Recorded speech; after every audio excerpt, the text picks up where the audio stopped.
નમસ્કાર, આપ જોઈ રહ્યા છો વીટીવી ન્યૂઝ સમાચારોની સાથે હું છું જિજ્ઞાસા।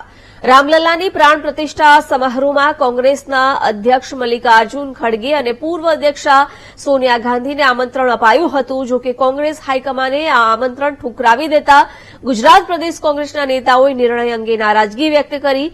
કોંગ્રેસના કાર્યકારી અધ્યક્ષ અમરીશ ડેરે સોશિયલ મીડિયા પોસ્ટ લખી રામ મંદિરના પ્રાણ પ્રતિષ્ઠા સમારોહનું આમંત્રણ ઠુકરાવવા બદલ નારાજગી વ્યક્ત કરી છે। સોશિયલ મીડિયામાં અમરીશ ડેરે લખ્યું કે મર્યાદા પુરુષોત્તમ ભગવાન રામ આપણા આરાધ્ય દેવ છે। ભારતભરના અસંખ્ય લોકોની શ્રદ્ધા નવનિર્મિત મંદિર પ્રત્યે વર્ષોથી શ્રદ્ધા જોડાયેલી હોય તે સ્વાભાવિક છે।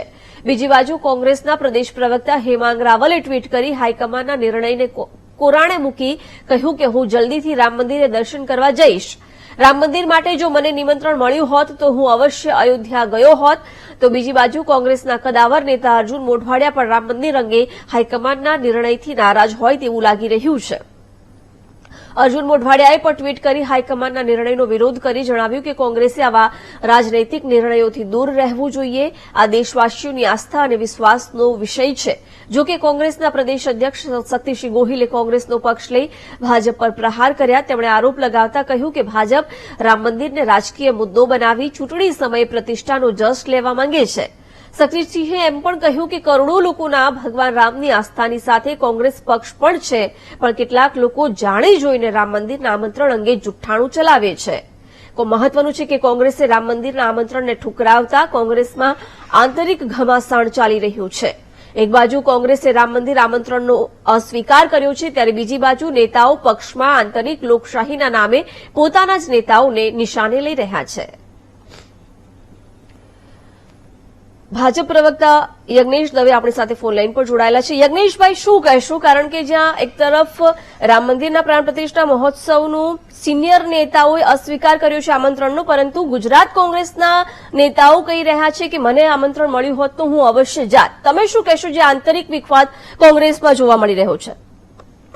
સનાતન ધર્મનું કામ છે, આમાં કોઈ રાજકીય કામ નથી। ભગવાન રામ એ કોઈ પક્ષના ભગવાન નથી, પરંતુ એ પક્ષનું નેતૃત્વ એવું છે કે જેને રામ હોવાની ઉપર જ સંદેહ કર્યો હતો, કે રામના અસ્તિત્વ માટે સંદેહ કર્યો હતો, રામ સેતુ માટે સંદેહ કર્યો હતો, અને રામ સેતુનું અસ્તિત્વ નથી આવી એમને કોર્ટમાં એફિડેવિટ ફાઇલ કરી હતી।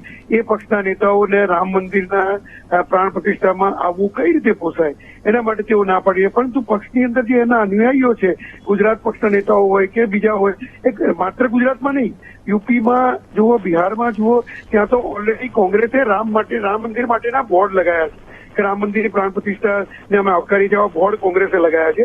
એટલે ત્યારે એમના નેતૃત્વને એ ખબર નથી કે સનાતન ધર્મ શું છે। બીજું કે બહાનું એવું કાઢે છે કે રામ મંદિરનું કાર્ય અધૂરું છે એટલે પ્રાણ પ્રતિષ્ઠા ન કરી શકાય। બુદ્ધિના બુઢાઓને ખબર નથી કે સનાતન ધર્મની અંદર વેદના પુરાણોમાં લખેલું છે કે ગર્ભગૃહનું કામ પૂરું થાય એટલે તરત પ્રાણ પ્રતિષ્ઠા થતી હોય છે। અને સરદાર વલ્લભભાઈ પટેલે જયારે સોમનાથ મંદિરની પ્રાણ પ્રતિષ્ઠા કરી ત્યારે જવાહરલાલ નહેરુ એમના વડવા એમની પાછળ જ ઉભા હતા, અને એ ફોટા આજે પણ ઇન્ટરનેટ પર ઉપલબ્ધ છે। ત્યાં માત્ર ગર્ભગૃહનું બાંધકામ જ પૂર્ણ થયું હતું, અને આખું સોમનાથ મંદિરનું બાંધકામ તો 2003માં પૂર્ણ થયું હતું। એટલે આ લોકોને એ જ ખબર નથી કે સનાતન ધર્મ શું છે, હિન્દુ ધર્મ શું છે।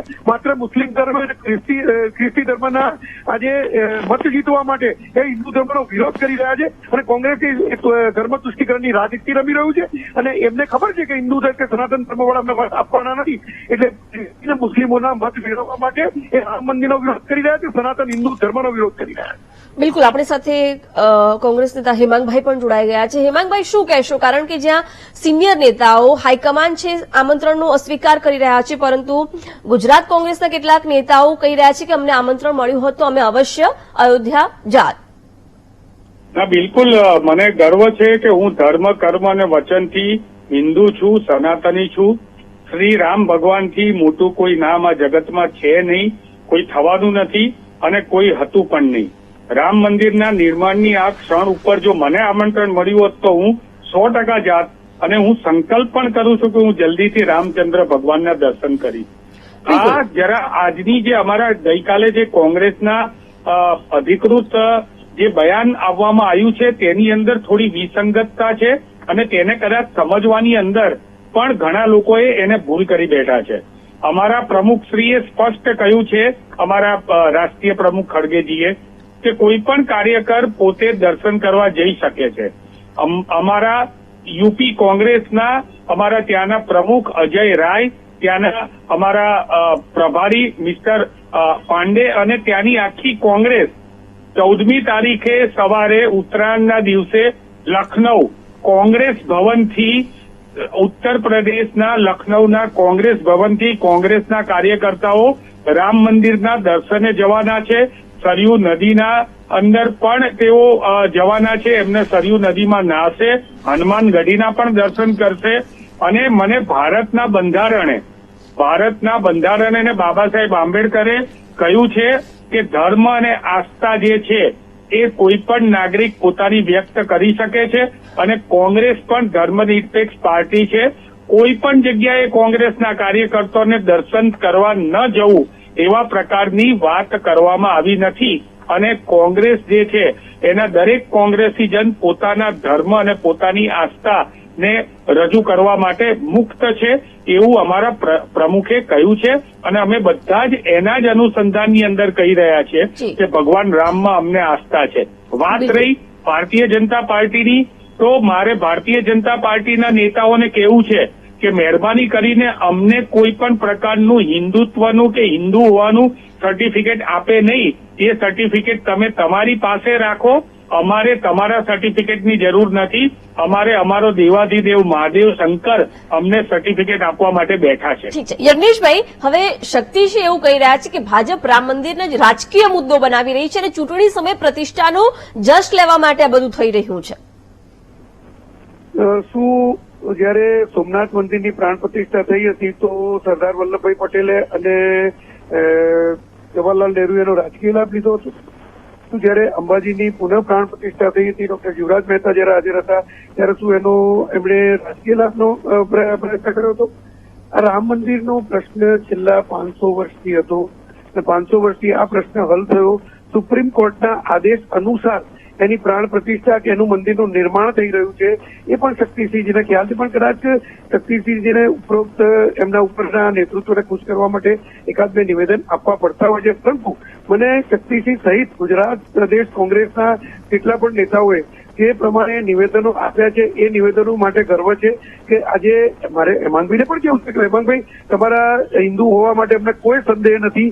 તમે હિન્દુ છો, હિન્દુત્વવાદી છો, એ બધે પણ કોઈ સંદેહ નથી. પરંતુ જે નેતૃત્વ તમારું છે એ નેતૃત્વ જે બયાનબાજી કરે છે એ નેતૃત્વ માટે અમને વાંધો છે. અને નેતૃત્વના બયાનો માટે વાંધો છે કે તમે ખોટા બયાનો ન કરો.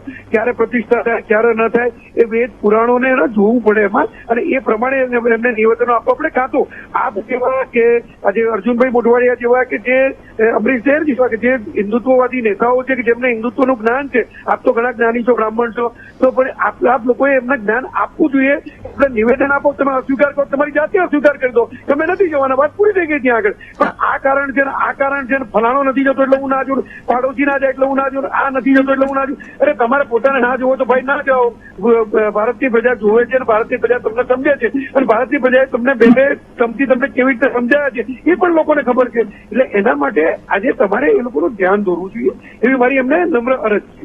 બિલકુલ. એટલે હેમાંગભાઈ, હવે તમે એવું કહી રહ્યા છો તમે આમંત્રણ મળ્યું હોત તો અવશ્ય જાત, પરંતુ હાઈકમાન્ડ મલ્લિકાર્જુન ખડગે અને સોનિયા ગાંધી આમંત્રણનો અસ્વીકાર કરી રહ્યા છે. તો તમે કેવી રીતે જોઈ રહ્યા છો આખા નિર્ણયને એમના? બિલકુલ પાર્ટીનો પ્રશ્ન છે ત્યાં સુધી પાર્ટીના પોતાના નિર્ણયો જણાવતી હોય. બીજી વાત એ છે કે હજી એમણે એવું નથી કીધું કે અમે 22મી તારીખ પછી અથવા 22મી તારીખ પહેલા દર્શન કરવા નથી જવાના. ભગવાન રામ ઉપર દરેકને આસ્થા છે, પરંતુ ભારતીય જનતા પાર્ટીના જે પ્રમાણે પ્લાનિંગથી ચૂંટણીના માટે થઈને યજ્ઞેશભાઈએ જે ચર્ચા કરી એમાં મારે ધાર્મિક ચર્ચામાં ઉતરવું એટલા માટે નથી કે ભાઈ જયારે યજ્ઞેશભાઈ કહે છે કે સોમનાથનું પ્રતિષ્ઠા થઈ હતી, મંદિર અધૂરું હતું, ત્યારે ભાઈ મંદિર અધૂરું હોય તો સોમનાથની અંદર જે છે લિંગની પ્રતિષ્ઠા થઈ હતી, અહીંયા મૂર્તિની પ્રતિષ્ઠા કરવાની છે. ને મૂર્તિ જે હોય એ શિખરબંધ મંદિરની અંદર જ મૂકવાની હોય, લિંગ છે એને ઉપરથી મૂકવાનું હોય અને ત્યાર પછી એને શિખરની અંદર કરવાની હોય. અને જયારે પ્રાણ પ્રતિષ્ઠાની વાત હોય તો અહીંયા મારે એ પણ કેવું છે કે ધર્મની બાબતની બહુ લાંબી ચર્ચાઓ છે. અંબાજીની અંદર 51 શક્તિપીઠની પ્રાણ પ્રતિષ્ઠા એ નરેન્દ્રભાઈ મોદીના સમયમાં કરવામાં આવી હતી. આજે 51 શક્તિપીઠની અંદર માતાજીને થાળ ધરાવવામાં નથી આવતો. કારણ કે કોરોનાની અંદર બંધ કરી દેવામાં આવ્યો હતો, એ થાળ ધરાવવામાં નથી આવતો, એટલે પ્રાણ પ્રતિષ્ઠા કરેલી મૂર્તિઓને પણ અત્યારે માન સન્માન આપવામાં ગુજરાતમાં નથી આવી રહ્યું. આવી પરિસ્થિતિ હોય ત્યારે આ બધી વાત જે છે એ ગૌણ છે. રામ ભગવાન છે એ આપણા સર્વેના હૃદયમાં વસેલા છે અને ભગવાન શ્રી રામ સર્વેને સદબુદ્ધિ આપે. બિલકુલ હેમાંગભાઈ, આપ અમારી સાથે જોડાયા, આભાર આપનો. યજ્ઞેશભાઈ, આપનો પણ આભાર.